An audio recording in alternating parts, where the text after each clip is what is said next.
Yes, everyone, what's going on? Not going to jinx it, but I'm hoping that the audio is better than the last couple of videos that we've put out. I do apologise for that. It was a software issue at the new studio that we've been sorting out in London.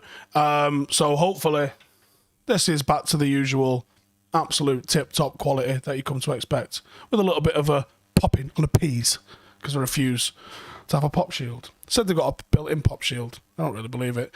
Anyway, how are you doing? Are you having a good day? I'm a little bit hungover. It was a good night last night at the SJAs. Some good people winning. We didn't win. We were nominated. However, what I will say is we shouldn't have won. The Overlap won in the category that we was in, and I was very happy for them because it was well better. Right, we're going to be talking today about Ten Hag overtaking Poch in the race to become the Manchester United manager. Now, don't you fear. We're going to be doing some videos. I've got 4 videos planned. I've actually got 5 videos planned talking about who I want to see as Manchester United manager. 5. 1, who is going to be the secret manager that I think could sneak up on the inside and be United's probable third choice. I think it's very, very, very obvious that there's going to be Ten Hag versus Pochettino for the main race at Manchester United. I don't think there's any lies being told in there. I think that's on the cards. The difficulty is going to be extraditing either of those two from the club. But what I am going to do is I like to do my due diligence. I have opinions on Poch, and I think anyone who's watched me for any sort of length of time, you probably would agree that the Pochettino camp isn't my favourite thing. You know what I mean? I'm not the guy sitting out here cheerleading for Pochettino. But what I will do is I will do a deep dive on the video and look at why perhaps he's seen as a forerunner for Manchester United. I'll give him his due, and I'll give him the credit that he deserves, and I will look into why he's considered by many to be an option for Manchester United. I will also look at the negatives of Pochettino, and I'm going to do the same thing for Ten Hag, because Ten Hag's not flawless either. I'm going to look at the reasons why I think he should be Manchester United manager, and I think the title I had in mind is the risk with Ten Hag, because there's going to be risks with everyone, and it's whether or not you're going to go for it. And then, like I said, I've got a third candidate, which we'll do a deep dive on as well, because I think there's probably some likelihood of it. But let's get into today's topic anyway. So the Poch versus Ten Hag race seems to be heating up. There's reports have come out that United are going to try and have a resolution in the next few weeks. Laurie Whitwell literally said the pool of candidates for United is wider than Pochettino and Ten Hag, and United have met with candidates with a view to a resolution in a few weeks, but the situation is affected by each team's progress in the Champions League, of course. The buyout for Ten Hag is more straightforward than that of Mauricio Pochettino. He has an agreement with Ajax, who would understand him moving on after doing an excellent job in Amsterdam. I like that. And then David Ornstein as well, who's one of the best out there. Man United understood to have started meeting candidates as part of a process to appoint the new permanent manager and aim to make a decision in the next few weeks. So Newman is fully involved in the squad construction for next season and beyond. I do have a little bit of a tidbit of my own in this, and that's Ralph is going to have a say in both signings and in the manager as well. And I kind of like that, and I kind of think he should be. He's someone that's just had boots on the ground. He's got experience working with these players. He's as neutral as anyone can be. If you're Ten Hag coming in, you go out for dinner with Ralph, you go, right, talk to me. How bad is it? And he goes, right, these players are great. He's a bit of a dick. This one maybe needs a bit of work. This one could be an undercover gem. That one, if you get him working, happy days. These lot need to go. I think that could be the bigness, the big one that comes in the play there. Video frozen. God damn it. Let me just turn this off and on again. What happened there? If it doesn't come on, I'll just put my webcam on. Is it back? It's back. I don't know what happened there. Listen, fix my technical problems all on my own. I'm a strong, independent woman. It's 2022. We're doing this shit. Right.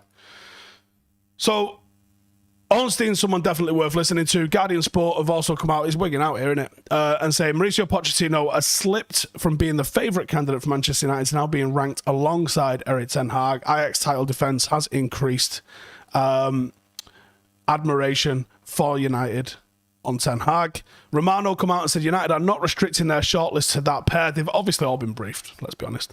The title defence of Ten Hag's team in leading Eredivisie by 2 points with 9 matches to go has increased our admiration for him. And then Ducker said, United also have a great admiration for Julian Nagelsmann. That's not the one I was going to do as my third choice, but we might even look at him as well and see why he's maybe not looking to stay long-term at Bayern Munich. But he says there's not much thought to be... not thought to be much expectation at this stage that he could be prized away from Bayern Munich. Bayern Munich. But yeah, I'll look into him as well. Do you know what it is? It's every time I do that on the desk, so I'm going to stop doing that. Right, see what you guys are saying in the old comments. I'm turning into a smooth. Every time I do this, watch. Thoughts on Marcus Rashford? So I did cover this a little bit yesterday on the podcast with Rio. Might have got lost because I know the audio was quite painful for everyone. My thought's the same as anyone. If you want to leave, leave. No one needs to stay here against their will. You have the opportunity to play for Manchester United, and it's an opportunity we'd all kill for. And my thing with Marcus is he isn't in good form at the moment. I think the timing of that coming out is horrendous. And I also think the reason he's not playing is because he's not in good form. And I think if he was in good form, we wouldn't have seen Elanga. That's the top and bottom of it. Elanga's come in because he's not in good form. Now, I believe he can regain that form. It's been a horrible season for him, and it's still a couple of months left. So I don't think he's going to fix it this season. I think he goes away in the summer and he works hard and he comes back hopefully fit, and maybe we can chalk it off as one bad season.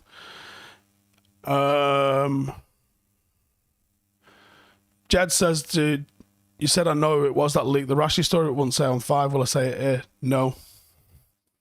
Kaiser said, like that you and Rio called these players out on 5 yesterday. It needed doing.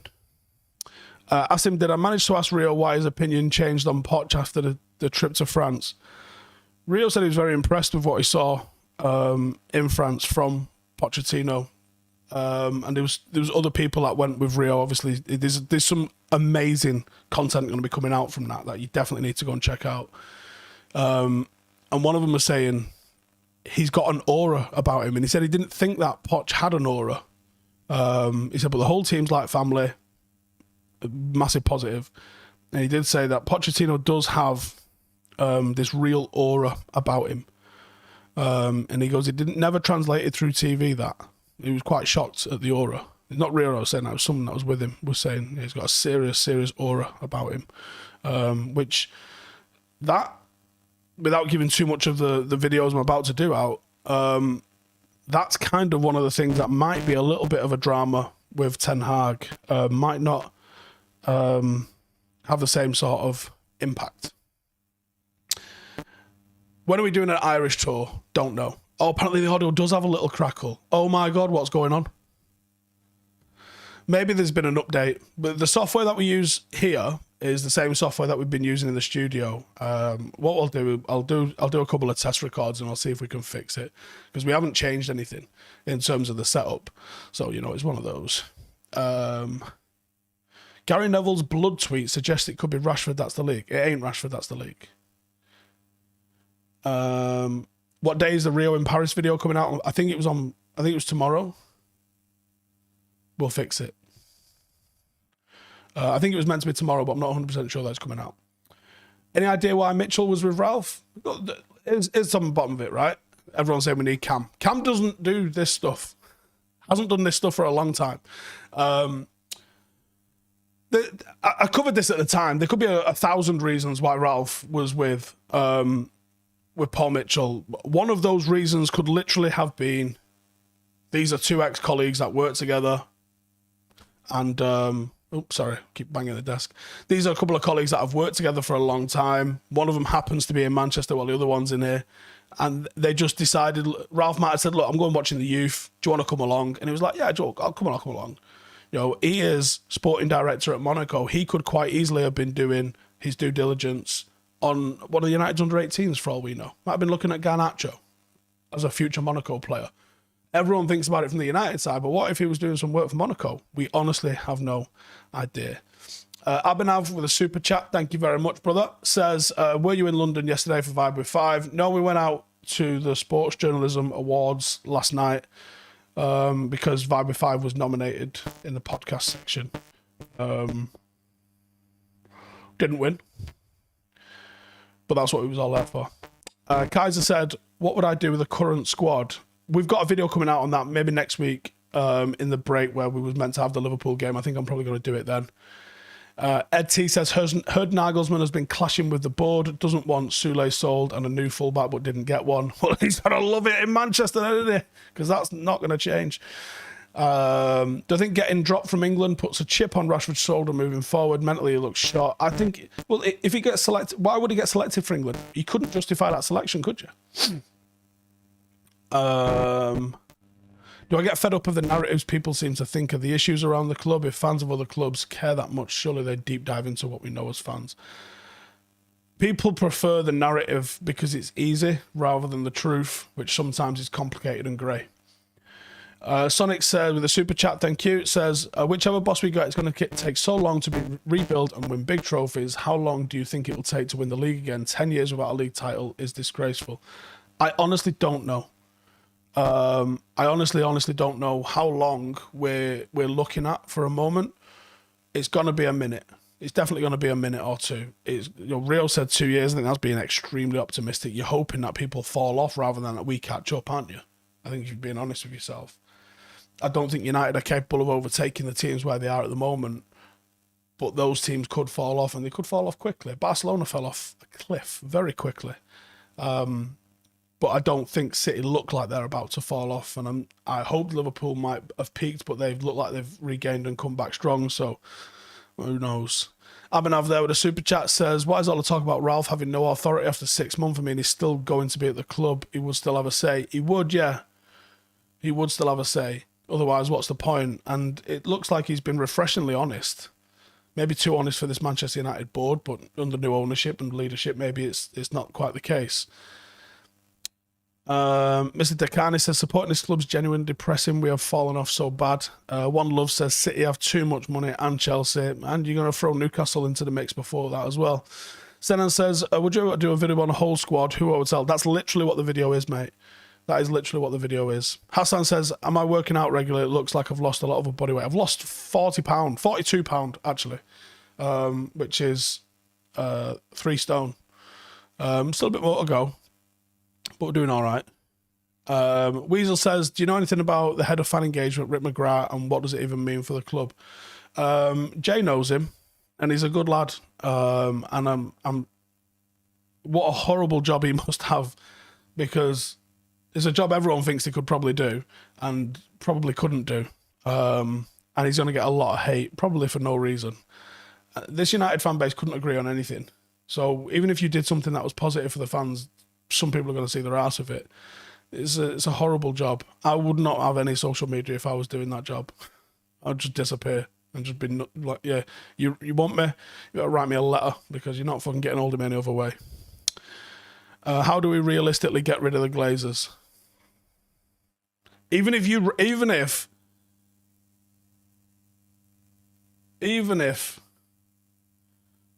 Great Aunt Ethel leaves you $4 billion in a will, you rock up to Florida with $4 billion in a suitcase, big suitcase.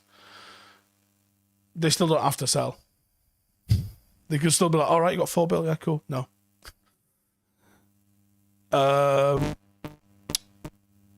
Chris says, if Ralph moves upstairs, are we getting John, Darren, and him choosing the new signings with the new manager? Don't know yet. Hopefully, but I don't know. Ollie says, Ralph fueling a Ten Hag era is our only hope. It could be, yeah, especially if he's given the power. What's going on with this? I think he's probably just a loose wire in the end of that. But not a lot I can do while we're live. Vince says, have I seen Maguire's reaction after his mistake let KDB score? Yeah. My thoughts on Maguire are known, I would think. Boru says the only way the Glazers sell is if we get relegated and the club is devalued. That might be the only way, but that's going to be so painful to watch, isn't it? Andrew says, for the Glazers to sell, we need to offer the full value plus the outstanding value of the debt plus a wedge for profit. Yeah, and do you know what? They might do the calculations and go, do you know what? I think we're still going to sit on it because we have another 10 years to milk this thing for. Would I take De Ligt if Ten Hag came in? Not sure. Not sure. There's a B on the mic. No, there isn't.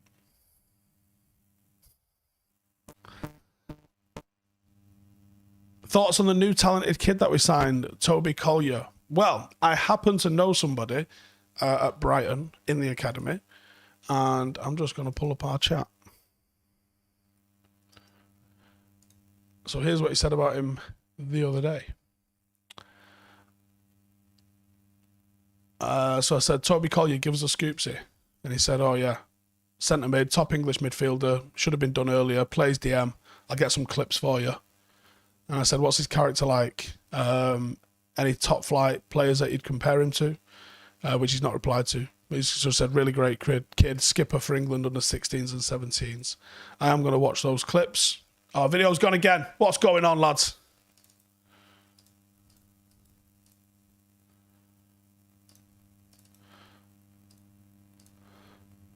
We'll do it on the webcam. Here we go. We'll do it on the webcam. It's Russia hacking it or something. All right. I'm gonna rock and roll it there anyway. But we'll probably be live later tonight. Maybe I have too much damp in our building. There's no damp in this building. It's solid. What a random one. Yeah, we're on the webcam. Kicking it old school here.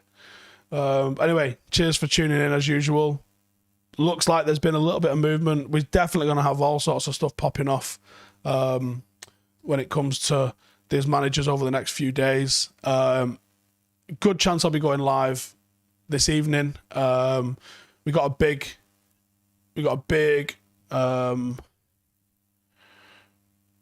training session tonight with the football team, so it depends on how that goes. When I come back, there's 2 super chats I'm just going to rattle through before we get off. I am Kang says, are the club still doing club signings or will they go with who the manager wants? I think Ralph's going to have a bit of influence, but the talk seems to be that they want to get these managers involved so they can be involved in recruitment. And Seth Smith there says, hungover this morning. What's my best night out / worst next morning? Probably when I was arrested. But we'll talk about that another time. Anyway, cheers for tuning in. Have a good rest of your day. I'll see you in a bit. Bye-bye.